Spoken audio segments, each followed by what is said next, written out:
Iran closed the Strait of Hormuz and gas prices began to skyrocket, or as he put it, they're like this, and we're like, ding, boom, this is me. I hear, bing. other countries are refusing to help, so the U.S. has to do all the heavy lifting, or as he put it, All right, let's break this down. Fallon is basically treating the Iran crisis like it's a sitcom plot. Seriously, if this was a TV show, I'd expect to hear a laugh track after that ding boom line. It's like Fallon was handed a world crisis and thought, yeah, this needs a sound effect. As if Trump's foreign policy is just a series of bing and booms. Maybe the real reason Iran shut down the Strait of Hormuz is because they couldn't compete with Fallon's sound effects. I mean, the man just turned geopolitics into a game of whack-a-mole. Maybe next week he'll solve global warming with a pew pew sound and a thumbs up.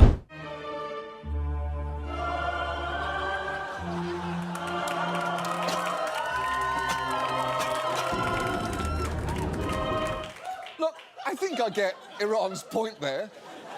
This war is just a smokescreen to distract from Trump's friendship with notorious sex criminal Ulrey Epstein. And here comes John Oliver, dropping the bombshell. Look, this is exactly why people like John Oliver are needed in the world. Because when you have a man in power who literally refuses to stay out of the most dangerous scandals and still somehow manages to run the country, you need a guy who's not afraid to call it like it is. Oliver doesn't waste time. He doesn't need to yell or wave his arms. He just throws out the Epstein bomb in a sentence, and boom, suddenly everything feels like an international crime drama. It's like a subtle poke at Trump's friends, which, let's be honest, are not exactly on the Friends of the Year list. No one's handing Trump a BFF of the Decade award anytime soon. Maybe a most likely to be associated with a scandal trophy, though. That's his wheelhouse. Today is day 17 of the war in Iran, and Trump just said that the war will end when he, quote, feels it in his bones. That's reassuring. Can't wait till Trump goes on social media and posts, feeling cute, might attack Sweden later. Today, Trump claimed that a former U.S. president recently told him that he wished he had taken action against Iran, but didn't say which one. Okay, feeling it in his bones. That's how you're gonna end a war, Trump?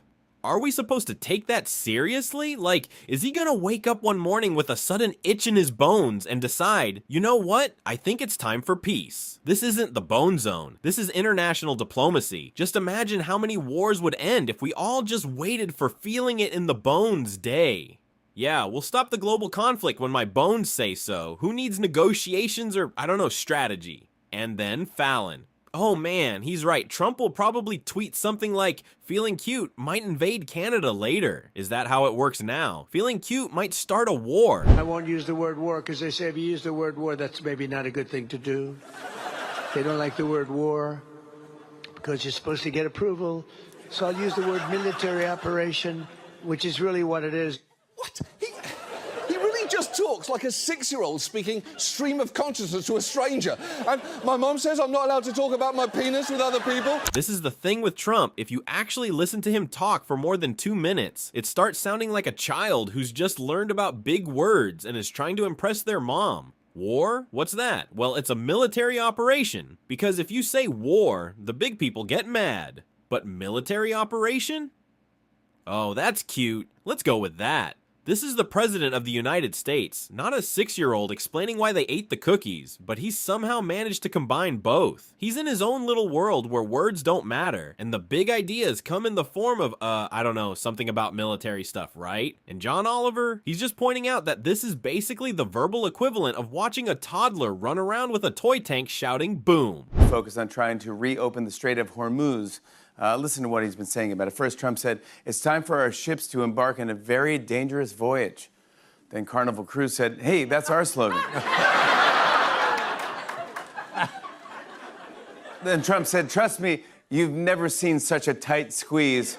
Then Spank said, hey, that's our slogan. And now we've moved from international conflict to bad dad jokes. We've got Trump, who's so out of his depth that he's using the Strait of Hormuz like it's a party trick. Oh, you think you've seen a tight squeeze? Let me tell you about the Strait of Hormuz, folks. It's like the world's tiniest club and everyone's trying to get in. I swear, if Trump had a successful career before politics, it would have been in bad stand-up.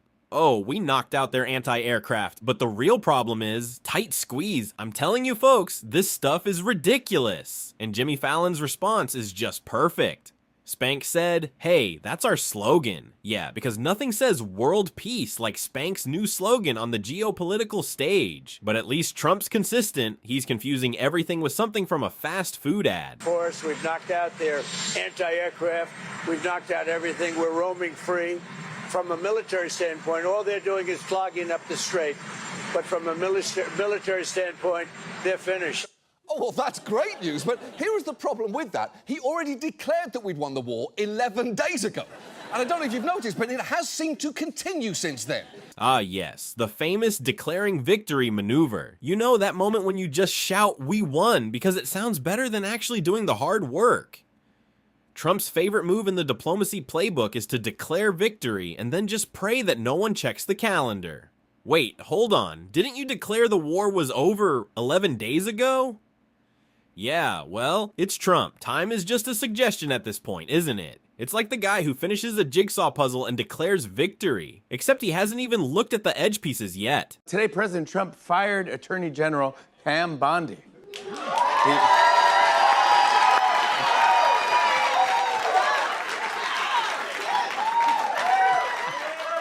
The hardest thing about getting fired by Trump is pretending to be sad when he tells you, you know?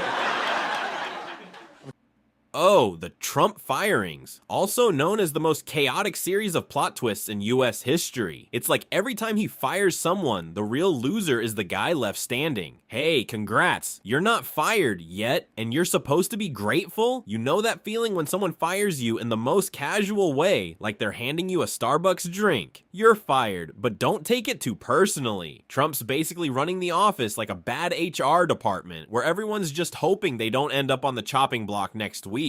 Well, polls suggest that Trump's base is sticking with him so far. There are already signs of some cracks there, given the response of this woman interviewed at a gas pump. If you could say something to President Trump and he was going to hear you right now, what would it be?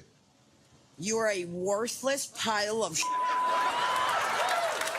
And you voted for him how many times? 3 times. And there we have it. John Oliver sums up the whole dynamic in one brutal exchange. It's almost like a mirror of America's relationship with Trump. Some are still sticking with him, others are just openly venting their frustration. Yeah, I voted for you 3 times, but you're a worthless pile of... It's almost like John's trying to remind us that while Trump's base is still loyal, not everyone's happy about it. The real question is, how many more times can this cycle go on before we realize it's just a comedy show with a very large, very expensive budget? That's the magic of these late night hosts. When they hit on the absurdity of it all, they don't just poke fun at Trump. They make us question how much of this whole spectacle we're willing to keep watching. And honestly, after all these clips, I think we could all use a good laugh at the chaos while we're at it.